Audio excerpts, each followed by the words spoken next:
चलिए अब आगे बढ़ते हैं और आपको ले चलते हैं कला जगत में। आज हमारे साथ स्टूडियो में मौजूद हैं एक नहीं दो मशहूर कथक नृत्यांगनाएं, जिन्होंने साथ जन्म लिया, साथ ही कथक की शिक्षा ली और साथ ही परफॉर्मेंसेस देती आई हैं। तो we welcome in our studio the Kathak duo the twin sisters Divya and Diksha Upreti. आपका बहुत बहुत स्वागत है। Thank you. सबसे पहले दर्शकों को दिखाते हैं आपके जीवन के कुछ अंश।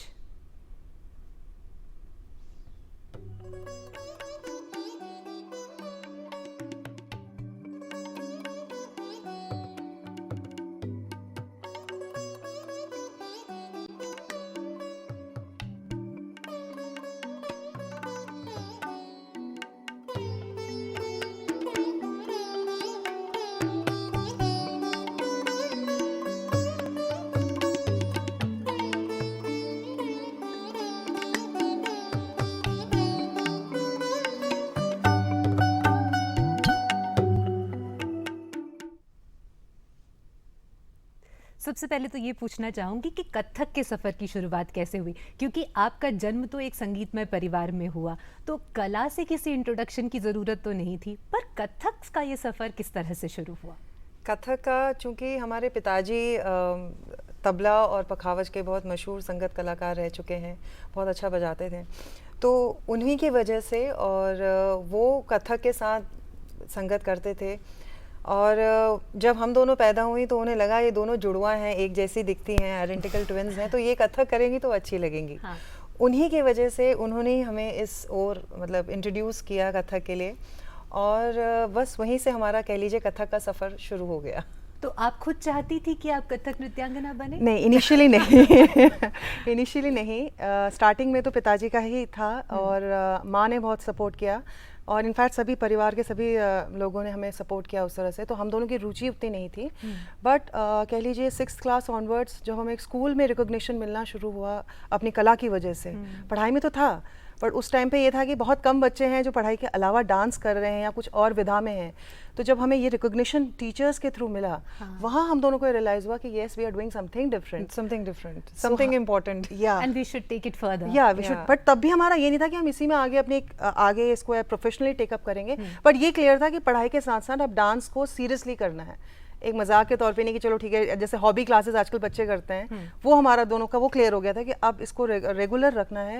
इनिशियली तो फादर का ही रहा, इनिशिएशन जो कहेंगे वो उन्हीं का रहा, हमारा पैदाइशी रुझान नहीं था, माहौल में ज़रूर पले बड़े, बट धीरे धीरे वो चीज़ फिर एक दिशा दिख गई उस तरफ जाने की, तो इस तरह से फिर कह लीजिए कि शुरुआत हो गई यात्रा की हमारी। बात करेंगे आपके परफॉर्मेंसेस की, पहले दर्शकों को दिखाते हैं आपके परफॉर्मेंसेस की कुछ झलकियाँ। ज़रूर।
वैसे तो आपने कई परफॉर्मेंसेस दिए हैं आज तक, पर कुछ याद है वो पहला परफॉर्मेंस जो आप लोगों ने शायद मिलकर स्टेज पर दिया हो? हाँ, वो एक हमारे लिए बहुत यादगार पल है। हम लोग कथक केंद्र जो हमारा इंस्टीट्यूट रहा है, हम उसके साथ मतलब वहाँ पे एज स्टूडेंट तो परफॉर्म करते थे। तो वो तो एक अपना एक एज ड्यूरिंग आपका स्टूडेंट कोर्स जो एक चलता है वो तो रहा, बट उसके बाद 2001 में हम लोगों ने फर्स्ट इंडिया हैबिटेट सेंटर में परफॉर्म किया था। वो हम दोनों का एज द डांसिंग डुओ, वहीं से हमारा वो शुरुआत हुई। एज ट्विन सिस्टर्स हम लोगों ने अपनी पहचान बनाने की कोशिश करी, और वो हमारे लिए बहुत खास रहा परफॉर्मेंस, क्योंकि उस परफॉर्मेंस में हम दोनों तो थे ही, हमारे गुरुजी हमारे साथ पूरा प्रोग्राम उन्होंने हमारा कंडक्ट किया कथक का। मेरे पिताजी, हमारे पिताजी पखावज की संगत उन्होंने करी, हमारा भाई उसने गाया। तो वो ऐसा एक मतलब बहुत यादगार हमारे लिए पल रहा, और कि वो मतलब याद रहता है कि दैट वाज द फर्स्ट मतलब I should say performance as a professional that we ventured out into this field. कभी सोलो परफॉर्मेंस भी दी हैं आपने? इनिशियली स्टूडेंट लाइफ में वाले हाँ, फेज में, बट चूंकि हम दोनों का ये था कि बीइंग ट्विंस और कथक की फील्ड में हम दोनों हैं Hmm. एज ट्विन सिस्टर्स, तो उसको हम बड़ा मतलब उसको हमारा अपना एक यूएसपी हमारा था, तो इसलिए हम लोगों ने ज़्यादा उसको ज़्यादा हमने फोकस रखा कि हम जो करें हम साथ, क्योंकि हम लोगों का ऐसे क्रिटिक्स ने भी हमको जो कॉम्प्लीमेंट किया कि you look as a mirror image, so that way, तो फिर वो चीज़ को हमने और डेवलप किया, और उसी में हम फिर आगे दोनों साथ चल रहे हैं, दोनों जो करते हैं काम वगैरह, तो वो हमारा फिर साथ का ही रहा है। सीखने का सफ़र कैसा रहा? किन किन से सीखने का मौका मिला? सीखने का सफ़र बहुत अच्छा रहा। शुरुआत में हमारा जो कह लीजिए शुरुआती ABCD जो हम कहेंगे, वो भारतीय कला केंद्र में श्रीमती भास्वती मिश्रा जी से हमने शुरुआत की। फिर हम लोग शिफ्ट हो गए थे कथक केंद्र भारती गुप्ता जी से के उसमें, और उनके साथ हम लोगों ने करीब 8-9 साल वहाँ फाउंडेशन कोर्स तक हमने रखा। फिर जो आगे के जो पढ़ाई होती है पोस्ट ग्रेजुएशन लेवल और आगे का सीनियर ट्रेनिंग भी, even after we pass out from Kathak Kendra, वो हमारा गुरु मुन्ना शुक्ला जी के अंडर में हुआ। तो उन्हीं के सानिध्य में फिर हम लोगों ने अपने आगे प्रोफेशनल ट्रेनिंग और जो भी हम लोगों ने अपने कार्य किए हैं, तो वो उनके हमारे मतलब एक छत्र छाया के अंडर हम लोगों ने अपने को आगे बढ़ाया है।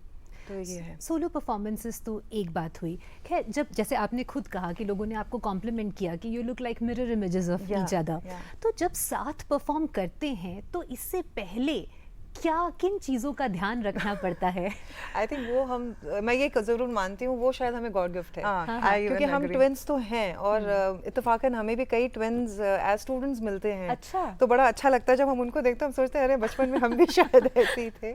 लेकिन आई थिंक दिव्या और मेरा ये कुछ टचवुड कुछ कोइंसिडेंस रहा कि वो एक जो तैयारी की आप बात कर रहे हैं, वो तैयारी हमें कुछ मतलब प्रिपरेशन नहीं करनी पड़ती है, नेचुरल एक इंट्यूशन आ जाता है कि आई गेट टू नो, लगा अगर इसका गलत जैसे इसने किया, हम दोनों साथ परफॉर्म कर रहे हैं, उस वक्त ना मेरा मुंह मतलब ऑडियंस को कुछ पता नहीं लगेगा, बट ऑब्वियसली बीइंग डांसर्स वो तो किसी के साथ भी होता है, ग्रुप में कोई भी डांस करेगा आपको पता लग जाएगा कि भाई आपने गलत किया है, तो बगल वाला हिल जाता है एकदम से, वो एक टेंशन हो जाता है, वो उसने गड़बड़। बीइंग डुएट ग्रुप में फिर भी होता है, मैनेज कर लेते हैं, बट डुएट में अगर एक भी हिला अपनी पोजीशन से तो आप, बट हम दोनों का ये रहता है अगर इसकी गलती होती है I make it very beautifully, similarly मेरा होता है तो ये उसको ऐसे कवर अप करेगी कि वो अंदाजा ही नहीं आएगा आपको कि हाँ कुछ गड़बड़ हुई है यहाँ पे स्टेज में। तो दोनों एक दूसरे को कॉम्प्लीमेंट करते हैं, we compliment each other, that is a god gift we really think of, कि ये आता नहीं है, नहीं तो बहुत सिंक्रोनाइजेशन की जैसे बात होती है, आपको उसमें बहुत ध्यान रखना पड़ता है कि हम करें, बट थोड़ा तो ऑब्वियसली विद प्रैक्टिस होता ही है, but I think as we grow you know you start the understanding the nuances, तो वो फिर और हमारा जो एक है अंडरस्टैंडिंग वो शायद वो भी साथ में बढ़ती चली गई, तो ये हम दोनों को हेल्प मिल जाती है एक दूसरे के साथ। Then being sisters we are very close to each other. Generally twins में ऐसा नहीं होता है कि बिल्कुल ट्विंस हैं तो जुड़े ही रहेंगे या क्लोज ही होंगे, बट मेरा और दीक्षा का मतलब कह लीजिए बचपन से ऐसा रहा है, हम लोगों की अपब्रिंगिंग भी इस तरह से रही है कि हम दोनों बहुत अपने में रहे हैं दोनों एक साथ, तो वो कहीं ना कहीं हमारे डांस में भी रिफ्लेक्ट हुआ है कि यू नो लाइक जेल्ड रहता है हमारा जो भी मूवमेंट है वो है, तो इस वजह से भी शायद वो हेल्प होती है। आपने अभी इस बात का भी रेफरेंस दिया कि आप सिखाती भी हैं, तो सीखने से जो सिखाने का सफ़र है वो कैसा रहा, और क्या सिखाने में आपका जो डांस स्टाइल है वो भी कुछ बदला है, या कोई नई चीज़ें आपने खुद सीखी हैं सिखाते हुए? बिल्कुल, बहुत ज़्यादा मैं कहूँगी इस बारे में कि जब हम स्टूडेंट लाइफ होता है, आपने सीखा जो आपने करा, with time with age with maturity आपके उसमें एक ग्रोथ होती है, बट जब वो जो आपने सीखा और उसको अब आपको छोटे को बच्चे को सिखाना है, अब उसके लेवल पे आप उतरिए, फिर उसको समझाइए, और वो समझाने में जो आपको नुआंसेस समझ में आते हैं वो विद टाइम आता है। एंड बीइंग टीचर्स, ये हम दोनों ने रियलाइज़ किया कि जो शायद हमारे गुरुजी हमें सिखाते समय कहते थे, हमें नहीं समझ आता था, बट लेकिन जब हमने अब सिखाना शुरू किया ओवर द टाइम ग्रेजुअली, वो धीरे धीरे धीरे हमें भी एक चीज़ समझ में आने लगी कि हाँ, इसको ऐसे सिंप्लीफाई करके या इसको और मॉडिफाई करके विद मेच्योरिटी इसको कैसे हम समझ रहे हैं। एक्चुअली बच्चों के साथ सिखाने में यही चीज़ हो जाती है कि you have to come down to that level. तो वो एक हमें, और फिर उसके साथ अपनी भी थोड़ी थोड़ी, मतलब कौन बच्चा कितना पिकअप उसका, किसी का अच्छा होता है तो उसको उस हिसाब से सिखाओ, किसी का कम है तो दोनों के साथ एक बैलेंस करो, एंड विद दैट प्रोसेस अपनी ग्रोथ तो होती ही होती है। So this is a big thing, and I think हमारे गुरुजी ने हमें इसके लिए धक्का दिया था कि नहीं, जब हम स्टूडेंट थे यूज्ड टू से कि सिखाओ, तो हम कहते थे हम तो खुद ही स्टूडेंट है, हम कैसे सिखाएंगे? कहते नहीं नहीं, जब सिखाओगे तो तुम देखना तुम्हारी भी ग्रोथ होगी, and which really proved for us. तो ये एक ज़रूर बहुत अच्छा हमको मतलब एक मौका लगा, एंड उससे सीख ही रहे हैं, अभी भी सीख रहे हैं। बातचीत जारी रहेगी, दर्शकों को दिखाते हैं आपकी प्रस्तुतियों के कुछ और अंश।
ये आपका कोरियोग्राफ डांस सीक्वेंस था, तो परफॉर्मेंस देने में और कोरियोग्राफ करने में कितना अंतर है, और क्या है जो कोरियोग्राफी मांगता है जो शायद परफॉर्मेंस नहीं मांगती?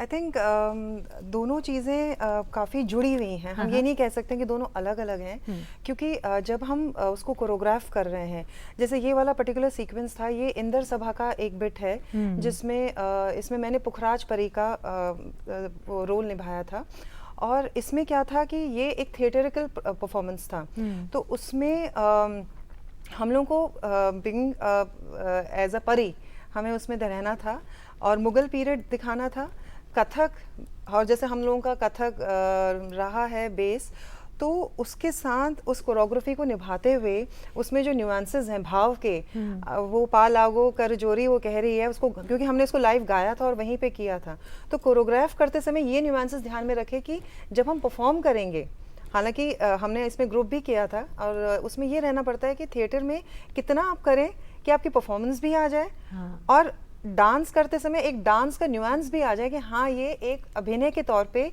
ये किया जा रहा है। और यहीं पे अगर हम वैसे जाएंगे, जैसे अगर प्योर कथक में जाते हैं हम, उसमें भी हम करेंगे तो शायद उसमें हम खुद नहीं गाएंगे, हमारे लिए संगत के लिए कोई बैठा होगा, और तब हम बैठकी भाव से या अपने तरीके से उसको करेंगे। लेकिन हाँ, कोरियोग्राफी और वो दोनों को साथ उसमें एक्चुअली सोच कोरियोग्राफी में देखनी पड़ती है कि आपका जो भी आपको पीस कोरियोग्राफ करना है उसका क्या पीछे एम क्या है, उसमें किस पर्पस के लिए आप वो कर रहे हैं। अब जैसे थिएटर है तो थिएटर में हमें मिनिमल जहाँ पे रिक्वायर्ड है वहाँ पे हमने डांस ज़्यादा किया, पर जहाँ पे पोइट्री को बोलना है, गाना है, वहाँ पे उस हिसाब से मूवमेंट्स मिनिमल करके उसको एम्फसाइज थ्रू एक्सप्रेशन किया, और जहाँ पे ऐसा नहीं है वहाँ पे आपने फिर फुल फ्लेजेड अपना डांस किया, तो वो एक बिट ध्यान में रखना पड़ता है। पर जो उसका पीछे का जो टेक्स्ट है उसको समझ के आप कैसे इंटरप्रेट करेंगे। आपने एक्सप्रेशन की बात की, तो अभिनय अंग कितना महत्वपूर्ण है डांस में? बहुत बहुत इम्पॉर्टेंट है। दोनों ही अंग अपने में एक नृत्य का जब हम बात करते हैं, डांस नृत्य कहते हैं, तो नाट्य नृत्य का बनता है कॉम्बिनेशन। अगर हम नृत्य NRITY करेंगे तो उसमें कॉम्बिनेशन ऑफ टेक्निकल एंड ये आता है। नाट्य में खाली आपका अभिनय आता है। तो कथक डांसर हो चाहे कोई भी क्लासिकल डांसर हो, उसको तीनों का अमेलगमेशन दोनों का आना चाहिए, जो एक प्रोफेशनल उसमें हम जाते हैं। और क्योंकि बिना अभिनय के तो अधूरा है। हाँ। बिना अभिनय के अधूरा है। जैसे हमारे गुरु लोग हमसे कहते थे कि आप ताल पक्ष नाच रहे हो, प्योर ताल है, लेकिन अगर उसके अंदर फीलिंग नहीं डालोगे तो वो क्या है? फिर तो वो खाली आप एक ऊपर नीचे अपने हाथों को चला रोबोटिक रहे हैं। मूवमेंट्स हो जाता है। लेकिन अगर और आपका डांस हाथ का जो- खोलना, आपका खड़ा होना, आपका स्टेज में आना, आपका ऑडियंस से बात करना, वो भी अपने में एक भाव है। और वैसे भी शायद कथक शब्द का उद्भव भी कथा कथा से ही, कहने कहने वाले से से ही यही है, हुआ सही, है, बिल्कुल। इसीलिए अभिनय कथा अंग कहे शायद सो और कथा भी ज्यादा कहिए। महत्वपूर्ण है बिल्कुल, कथक में। बिल्कुल। चलिए दर्शकों को दिखाते हैं आपकी परफॉर्मेंसेस की कुछ और झलकियां, फिर आपसे बातचीत जारी रखेंगे।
अगर देखा जाए तो आप पर्वतीय कला केंद्र से भी जुड़ी हुई हैं, दिव्या दीक्षा सेंटर ऑफ परफॉर्मिंग आर्ट्स भी आप चलाती हैं। और अगर जैसे अभी हमने आपकी परफॉर्मेंस देखी, it is an amalgamation of music, dance and theatre. तो आपने कई एक्सपेरिमेंट्स भी किए हैं, इनके बारे में कुछ जानना चाहेंगे? देखिए, एक्चुअली जैसे आपने पर्वतीय कला केंद्र कहा, तो हमारा चूंकि बचपन से जो हमारा दोनों का एक ट्रेनिंग रहा है, that is pure Kathak. But because हमारे ताऊ जी, महानुप्रीति जी का इन्फ्लुएंस हम सब लोगों पे बहुत ज़्यादा रहा है, हमारे परिवार पे, तो वो उन्होंने फोक को बहुत प्रोपोगेट किया। हमारे पिताजी भगवत उप्रेती जी का पखावज और तबले के साथ था। तो ये कह लीजिए क्या हुआ कि एक तरफ हमारा कथक का ट्रेनिंग चल रहा था, साथ साथ हमें एक एक्सपोजर मिल रहा था, वो हमारे उत्तराखंड फोक की तरफ मिल रहा था। तो इनिशियली तो वो हमारा दोनों का एक कह लीजिए ट्रेनिंग साथ साथ था एक तरह से। फिर हमारा अपना जो एक सोच है, दिव्या दीक्षा सेंटर फॉर परफॉर्मिंग आर्ट्स, जब हमने इसको फॉर्म किया, तो ये था कि फोक हमारे साथ है ही, बचपन से हम सीखते हुए, देखते हुए, करते हुए आ रहे हैं। कथक हमारे साथ ऑलरेडी है, तो क्यों ना हम कुछ और विधाओं को लेते हुए इसमें साथ जुड़ें, जिसमें कि हमने छाव को अपने साथ इनकॉर्पोरेट किया। अच्छा। हमने थिएटर अगेन, जो कि हमने बीइंग प्योर कथक डांसर, जैसे अमीर खुसरो हम लोगों ने किया, हम लोगों ने अपना एक डांस बैले तैयार किया था, तरु हमारे साथी हमारे वन, ये हमें एनवायरनमेंट मिनिस्ट्री से हमें एक इसका मिला था ऑफर कि आप कुछ करिए इस पे काम। तो हम लोगों ने उसको फिर थिएटर, कथक एंड थोड़ा फोक के साथ उसको मिला के किया। ऐसे ही हम लोगों ने एक देवी के पर हम लोगों ने एक स्कूल प्रोडक्शन किया था फॉर देयर एनुअल प्रोडक्शन। तो वहाँ पे pure Kathak and because it was a school production, तो कैसे उसको एक बच्चों के लिए थिएटर के साथ जोड़ के हम उसको करें, तो वो हम लोग का एक रहा है। तो वो एक हेल्प हमको हो जाती है जब हमें प्योर कथक करना है, तो हम उसमें जाते हैं। लेकिन जहाँ कोरियोग्राफी की बात आती है एंड बच्चे उसमें जैसे इन्वॉल्व होते हैं, तो हम कोशिश करते हैं कि किया थिएटर, जाए। फोक, क्लासिकल को लेके एक उसका एक ऐसा अमेलगमेशन तैयार हो जो एक रुचिकर भी रहे, सिखाने में भी बच्चों को एक मज़ा आता है, बच्चे भी उस तरह से एक उनके लिए भी एक दिशा खुलती है कि हाँ ये फोक है, ये क्लासिकल है, इस तरह से। तो ये हम लोग का अप्रोच रहता है हम लोग के काम क्योंकि का। दिव्या दीक्षा सेंटर फॉर परफॉर्मिंग आर्ट्स जैसे हम लोगों ने जो इनको शुरू किया है, उसमें हमारी सोच यही है, हालांकि हम उन्हीं प्रिंसिपल्स पे महानुप्रीति जी के उसमें ही चल रहे हैं, बट येस, आजकल के एनवायरनमेंट को देखते हुए, आजकल की जनरेशन को देखते हुए, we are trying to give them a holistic kind of an approach, you know, like this thing wherein they get to see folk and Kathak and theatre, इसको ब्लेंड करने की ज़रूर हम लोग कोशिश रखते हैं। आपके करंट प्रोजेक्ट्स और फ्यूचर प्रोजेक्ट्स के विषय में अगर जल्दी से कुछ बता सकें। हम लोग अभी हम लोगों ने वैसे जो किया है वो तो अभी हम लोगों ने रिसेंटली वैसे हवेली संगीत और जैसे ये दिव्या बता रही हैं, इस तरह से हम लोगों ने किया है। हाँ, आगे के लिए अब इन्हीं एस्पेक्ट्स को ब्लेंड करते हुए हम लोग एक प्रोडक्शन अब तैयार करने वाले हैं, तो बस उसी के अभी अंडर प्रोडक्शन हम कहेंगे, वो चल रहा है। सो होपफुली जल्दी हम कुछ समर वर्कशॉप्स अब जैसे हम प्लान कर रहे हैं अपने जी। बच्चों के लिए फॉर जो भी हम जिनको सिखाते हैं, तो उसमें फिर हमारा यही एक अमेलगमेशन रहता है इसके साथ दूसरी विधाओं को लेते हुए प्रोडक्शन विद द किड्स आगे करते रहें। ये। दिव्या जी, दीक्षा जी, आप यहाँ आए, आपने हमसे बातचीत की, इसके लिए बहुत बहुत धन्यवाद। धन्यवाद। Thank you so much. हमेशा की तरह आज भी 1 घंटे का सफ़र बस यूं ही बीत गया और समय आ चुका है आप लोगों से विदा लेने का। पर विदा लेने से पहले हम आपको बता दें कि हम जल्द ही आएंगे एक और ऐसे ही मनोरंजन से भरपूर एक और एपिसोड के साथ अगले शुक्रवार। तब तक के लिए आप सब अपना ख्याल रखें। You have a great weekend and an amazing fun filled week. नमस्कार।